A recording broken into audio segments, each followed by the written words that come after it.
കൊച്ചിയുടെ ശ്വാസകോശം എന്നറിയപ്പെടുന്ന പക്ഷി സങ്കേതം മംഗളവനം. കൊച്ചിയുടെ ശ്വാസകോശം എന്നറിയപ്പെടുന്ന പക്ഷി സങ്കേതം മംഗളവനം. കേരളത്തിലെ പക്ഷികൾ എന്ന പുസ്തകം രചിച്ചത് ആര്? കെ നീലകണ്ഠൻ. കേരളത്തിലെ പക്ഷികൾ എന്ന പുസ്തകം രചിച്ചത് ആര്? കെ നീലകണ്ഠൻ. ദേശീയ പക്ഷി നിരീക്ഷണ ദിനം എന്ന്?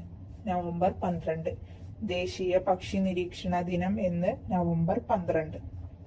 പശ്ചിമഘട്ട മലനിരകളിലെ ഏറ്റവും ഉയരം കൂടിയ കൊടുമുടി ഏതാണ്? ആനമുടി. പശ്ചിമഘട്ട മലനിരകളിലെ ഏറ്റവും ഉയരം കൂടിയ കൊടുമുടി ഏതാണ്? ആനമുടി. ജൻസി കലാപം ഏത് രാജ്യവുമായി ബന്ധപ്പെട്ടിരിക്കുന്നു? നേപ്പാൾ. ജൻസി കലാപം ഏതു രാജ്യവുമായി ബന്ധപ്പെട്ടിരിക്കുന്നു? നേപ്പാൾ.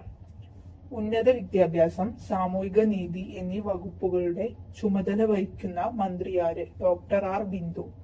ഉന്നത വിദ്യാഭ്യാസം, സാമൂഹിക നീതി എന്നീ വകുപ്പുകളുടെ ചുമതല വഹിക്കുന്ന മന്ത്രിയാര്? Doctor R Bindu. ദേശാടന പക്ഷികളുടെ കൂട്ടത്തിൽ പെടാത്തത് ഏത്?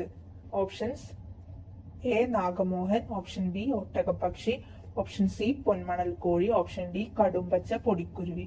ഇതിൽ ദേശാടന പക്ഷികളുടെ കൂട്ടത്തിൽ പെടാത്തത് ഒട്ടകപ്പക്ഷിയാണ്.